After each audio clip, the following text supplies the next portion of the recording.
श्री दामोदर जी किशनगढ़ राजस्थान से कुछ दूर पूर्व दिशा में काचरिया नामक ग्राम में पंडित श्री केशवानंद जी नाम के ब्राह्मण रहते थे।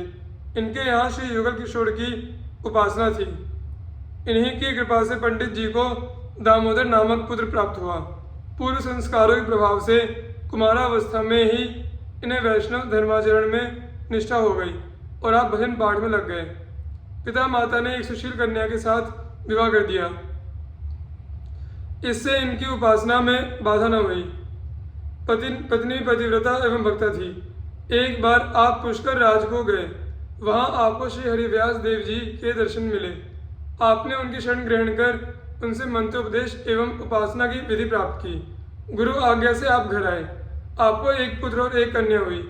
यथा समय आपने उसका विवाह कर दिया। कुछ समय बाद पत्नी का स्वर्गवास हो गया। इससे आपका वैराग्य और भी दृढ़ हो गया। सांपला ग्राम में आपकी लड़की ब्याही थी। वहां के भक्तों की प्रार्थना मानकर आपने वहीं आकर पर्णकुटी में निवास किया और भजन सत्संग से लोगों को सुखी किया। प्रति मास आप द्वारकापुरी को दर्शनार्थ जाया करते थे। उस समय आपके वियोग से दुखी भक्तों ने चाहा कि यहीं द्वारकानाथ जी आकर विराजे तो अच्छा है। यह बात आपके मन में भी बैठ गई। आपने दोनों हाथों में तुलसी के गमले लेकर अनशन व्रत धारण कर द्वारका की यात्रा की। स्नान दर्शन कर आपने अपनी प्रार्थना सुनाई। योग माया के द्वारा भगवान ने इन्हें सांपला भेज दिया। मनोरथ अपूर्ण देखकर आपका चित्त बेचैन हो गया। हरि की प्रेरणा से श्री नारद जी ने आकर कहा कि धैर्य धारण करो। कुछ दिन बाद लाखा बंजारा की बालद आएगी। बैल की पीठ से गिरे बोरे से आपको शिव विग्रह मिलेगा। आप प्रतीक्षा में रहे। मार्गशीर्ष कृष्ण 9 संवत 1474 के दिन आई बालद के पीठ से आपके सामने बोरा गिरा। आपने दौड़कर बोरा पकड़ा और उसमें से श्री युगल किशोर की श्री बलराम जी की प्रतिमाएं प्राप्त की। इस घटना से ग्रामवासी बंजारे सभी अति प्रभावित हुए। प्रतिमाएं पर्णशाला में पधराई गई। पश्चात लाखा बंजारे ने एक भव्य मंदिर बनवाया और सबों की ओर से सेवा पूजा का विशेष प्रबंध हुआ।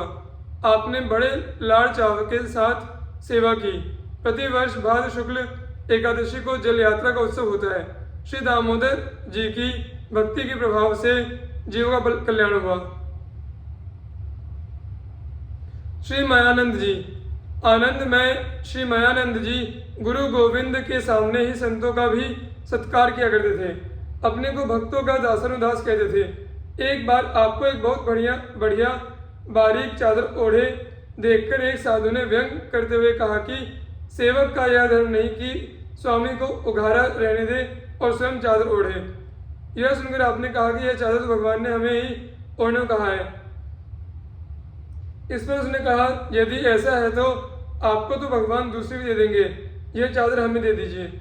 श्री मायानंद ने उसकी आज्ञा मानकर प्रसन्नता से अपने शरीर पर से चादर उतारकर उसे ओढ़ा दिया। उसी समय आकाश से एक चादर आई और मायानंद जी के शरीर से पूर्ववत लिपट गई और उस परिहास कारी के शरीर से चादर उड़ गई। श्री मायानंद ने पुनः उसे चादर दी तो फिर वही हुआ। इनके शरीर पर चादर का अभाव नहीं हुआ और उसके शरीर पर चादर रह नहीं सकी। ऐसा चमत्कार देखकर वह इनके चरणों में पड़ गया। अपने व्यंग परिहास के लिए क्षमा प्रार्थना करने लगा। संत सेवा को भगवत सेवा से बढ़कर मानने वाले भक्त। यह वचन परमान दास गांवरी जटियाने भाऊ बूंदी बनिया राम मड़ौते मोहन बारी दाऊ माडौथी जगदीश दास लक्ष्मण चटुतावल भारी सुनपत में भगवान सबय सलखान गोपाल उधारी जो बनेर गोपाल के भक्त इष्टता निर्वही श्रीमुख पूजा संत की आपुन ते अधिकी कही।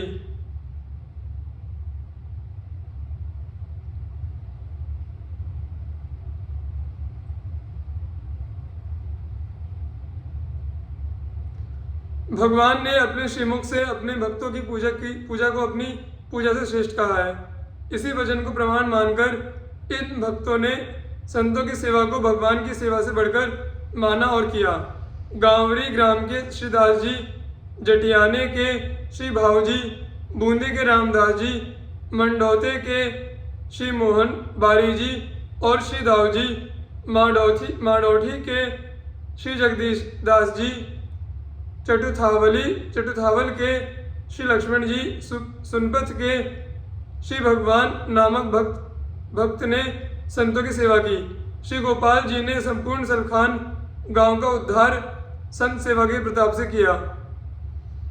जोबनेर के श्री गोपाल जी भक्त ने भक्तों में इस भाव का सदा निर्वाह किया। इनमें से कतिपय संत सेवी भक्तों का चरित्र इस प्रकार है। श्री दास जी, आप संतों की सेवा को भगवान की सेवा से बढ़कर मानते थे। एक बार आपके यहाँ कई संत आए, संध्या आरती हुई, रात्रि भोजन के बाद आप संतों की चरण सेवा में लग गए। मंदिर में श्री ठाकुर जी को शयन कराना भूल गए।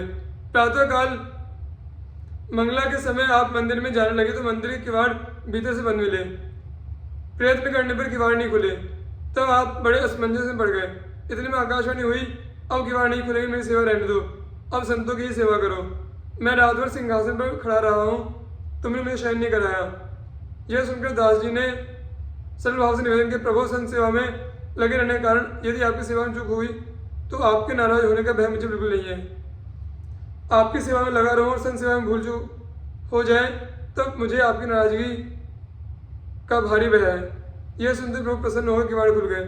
हम तुम पर बहुत प्रसन्न हैं। इस भाव से संत सेवा करने वाले मुझे अपने वश में कर लेते हैं। ऐसा कहकर भगवान ने प्रत्यक्ष होकर दर्शन दिया। दास जी चरणों में लिपट गए, प्रभु ने उठाकर छाती से लगा लिया।